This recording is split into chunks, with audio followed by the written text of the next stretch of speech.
All right, this is going to be a new video.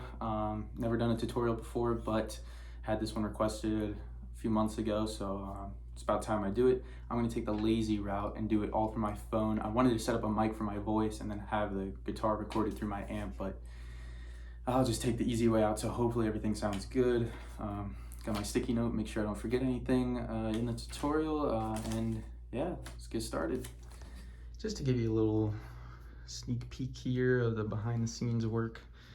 This is the setup I have going on in my apartment. So I got my sound box here. This is Bluetooth speaker, also can plug in with aux cord and 1/4 inch stuff. So that's how I listen to all my music and what I listen to while I play covers. This is my Rev D20 amp. This thing is a workhorse. It's been amazing. Perfect pedal platform, which brings us to the pedals. I got a lot of JHS pedals and Rev to go along with the amp. Got my trusty whammy DT pedal, and then reverb, chorus, and flanger, and a noise gate, and then the power supply. That whole bottom row goes through the amp, and then the top one goes through the effects loop. And then this is the guitar, trusty Stratocaster, and yeah, and that all goes through my amp through an XLR to the interface to the laptop. And you can see, you can get a sneak peek of my Year of the Boomerang cover.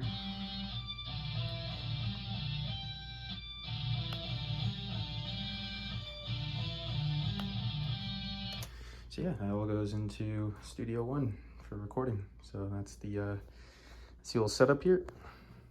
All right, the first thing we're gonna learn is the intro, which is also the main riff. Goes something like.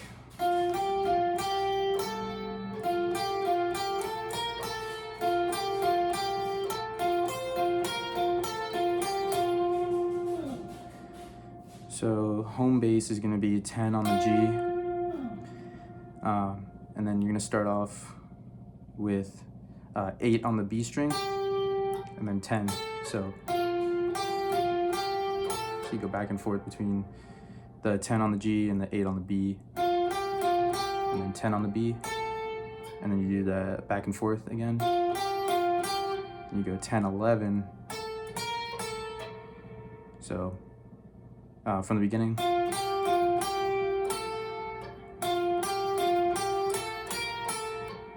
And you do the back and forth again.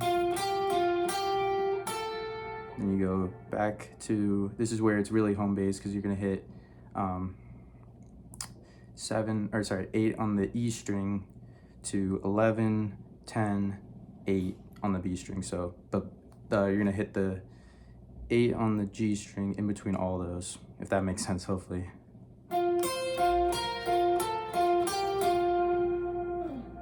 So here it is in full.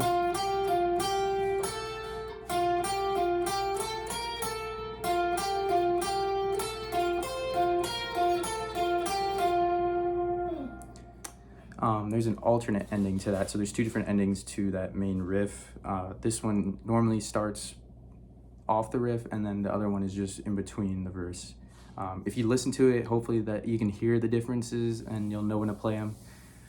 Just basically going into a verse. So the intro and after the chorus, before it goes into the verse, you play this one.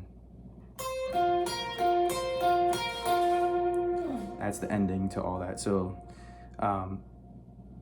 the first ending is that. Second ending would be. So yeah, so just listen out for that, the different endings. But I mean, honestly, if you just learn one or the other, it's not gonna really make a difference. So yeah, let's get into the verse. All right, so for the verse, we just have some chords. I throw on a little octave effect just to make it sound cool. So this is without the effect, and this is with the effect. Might be hard to hear on the phone, but sounds pretty cool. So I just like it, because if you can hear it, it sounds like it's an instrument. It's playing pretty high, so I just like to add the extra octave up. But the first one is going to be an F major, then C major, G, G minor, and then A sharp major. So it goes.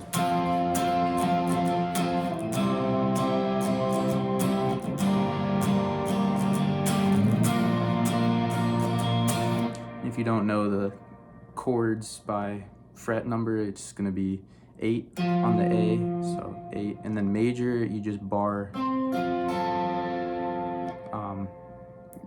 10 on the D string, G string, and B. So same thing on the 3rd fret, which is your C major. So barring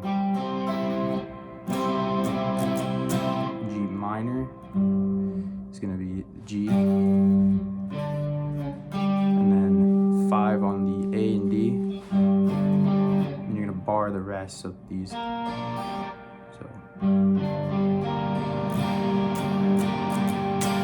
A sharp major is the same thing, but you're adding 7 on the G string. So that's the verse. And one thing to note is that with the verse, the ending before chorus, the first one goes,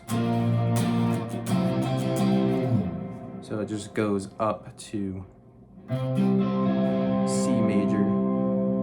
So you can either play that here or here. So you go, and that'll bring you to the chorus. The second verse is a little more abrupt. It's like before it goes in the chorus. All right, so hopefully this is all making sense so far. Let's head into the chorus. All right, so let me fix this a little bit. All right, so for the chorus, I like to throw on a little bit of overdrive just to give it a little more crunch. If you don't have an overdrive pedal, you can just flip your pickup to the bridge, so that way you get that crunch. But since I have the overdrive, I'm going to use it here. And the chorus goes a little something like this.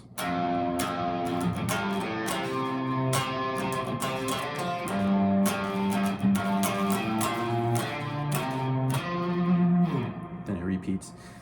So that's just going on in the background. I think it's super cool. I love playing this. And there's a couple sliding options that you can do, up to you, based on your skill level or whatever, but it's definitely fun to play once you get it down. So you can start 1st fret on the E string, so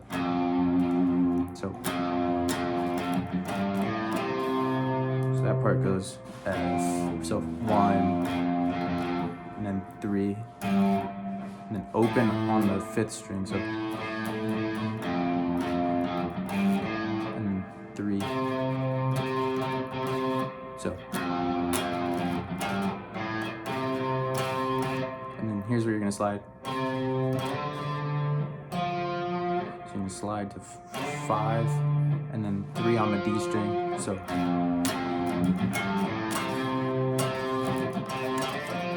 And then you're gonna go G, so 3rd on the low E, and then 5, 6. And then you can either slide this to give it that extra style, so 5 on the A, so you can either just go, you can either just slide or just play it normally. So, and then you're gonna slide from 6 to 8 on the low E, and then slide to the 8 also on the, slide also to the 8 on the A string, so. Slide to 5, slide to 8, slide to 8, and then that repeats, so.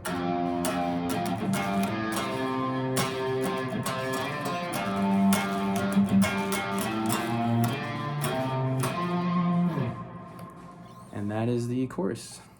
So after the first chorus is another verse, which are the same chords as the first one, and that's where it does the abrupt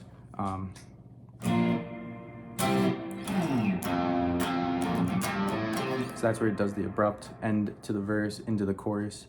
So after the second chorus is when you're gonna go into the solo. So the solo, I keep a little overdrive on so you can stay on your bridge pickup or your overdrive, and it goes something like this.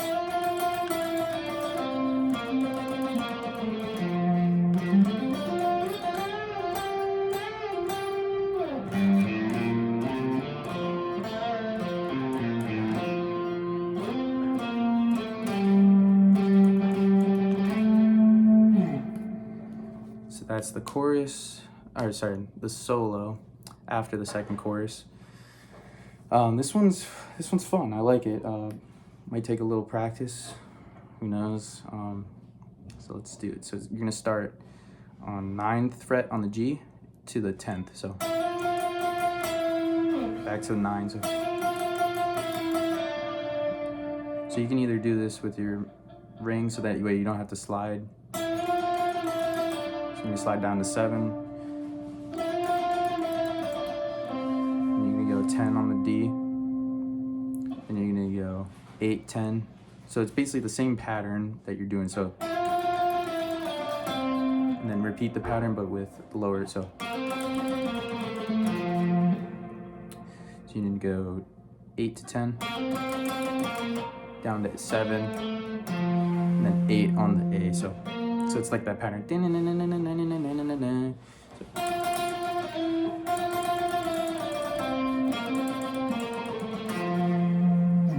This one, just follow your scale.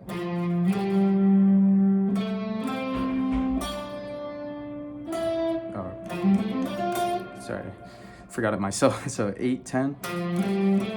So 8, 10 on the A, and then 7, 10 on the D, and then 7, 10 on the G. So you're gonna hit that twice, that last note, and then you're gonna hit 12 on the G to 10. And then bend that up, and do that twice. So that last part goes.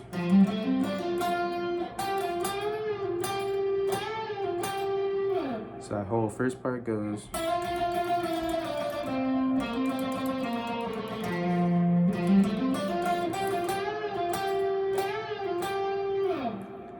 And then the low part will start on a G, so 3rd fret E string.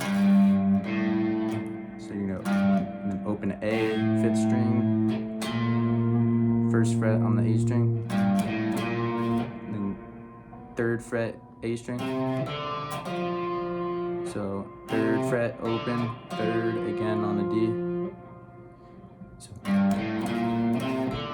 you need to bend 2nd fret on the G a little bit. Then go back to the 3rd on the D. So 3rd on the D, 3rd on the A, and then 1st on the A, and then open A, and then back to this 3rd fret. So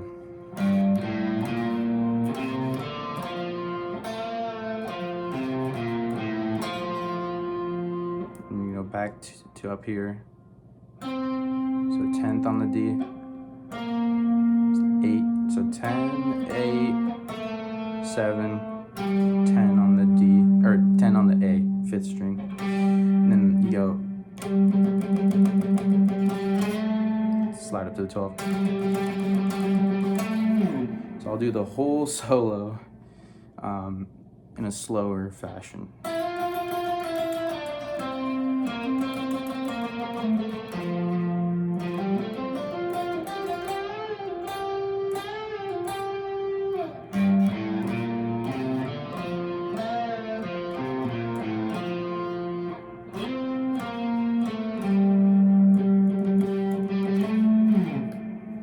That is the solo.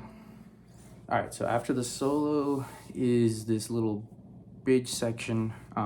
It's just a bunch of octave chords going up at intervals. So you're gonna start at the 6th fret of the A string, turn up my volume, and then the octave would be on the G string 2 frets up. So you can use ring finger, pinky finger, I guess if you want to use a middle, but I like to use my pinky. So if you see or sound it, I'm just gonna base it off this note. Just know it's 2 frets up on the G string. So I'm gonna start on 6, 8,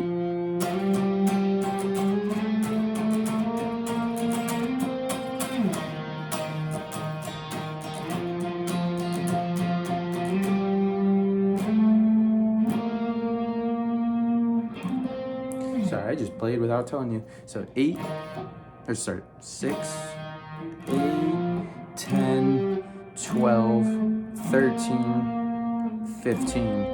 and the rhythm changes up. So the first time goes.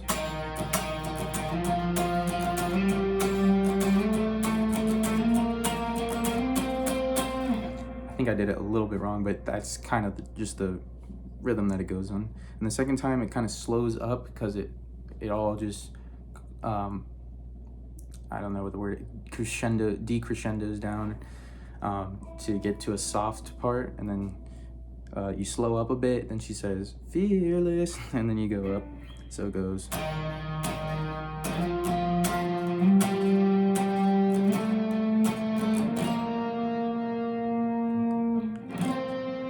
Fearless, and then you go back to your intro.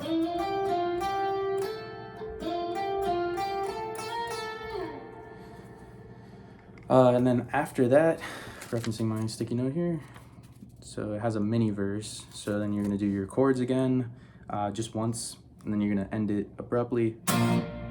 Then there's a double chorus, so you'll do the chorus bit twice.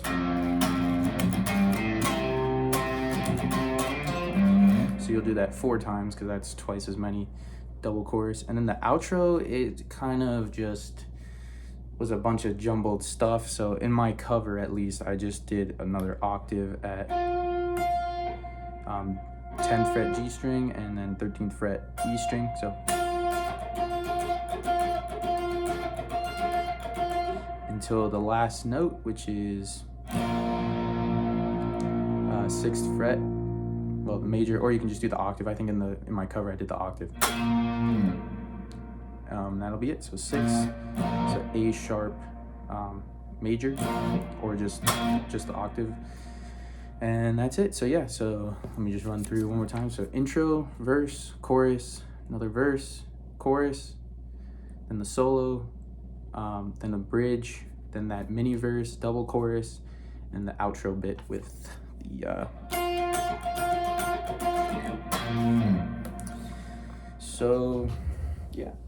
So yeah, that about wraps it up here for Fearless tutorial. Sorry again if the audio was bad, because I just did it through my phone. I was lazy.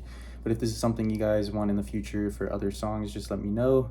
Hopefully I taught it to you in a good way. I'm not the best explainer, so yeah, hope you guys learned it if you wanted to, and just play guitar. It's fun.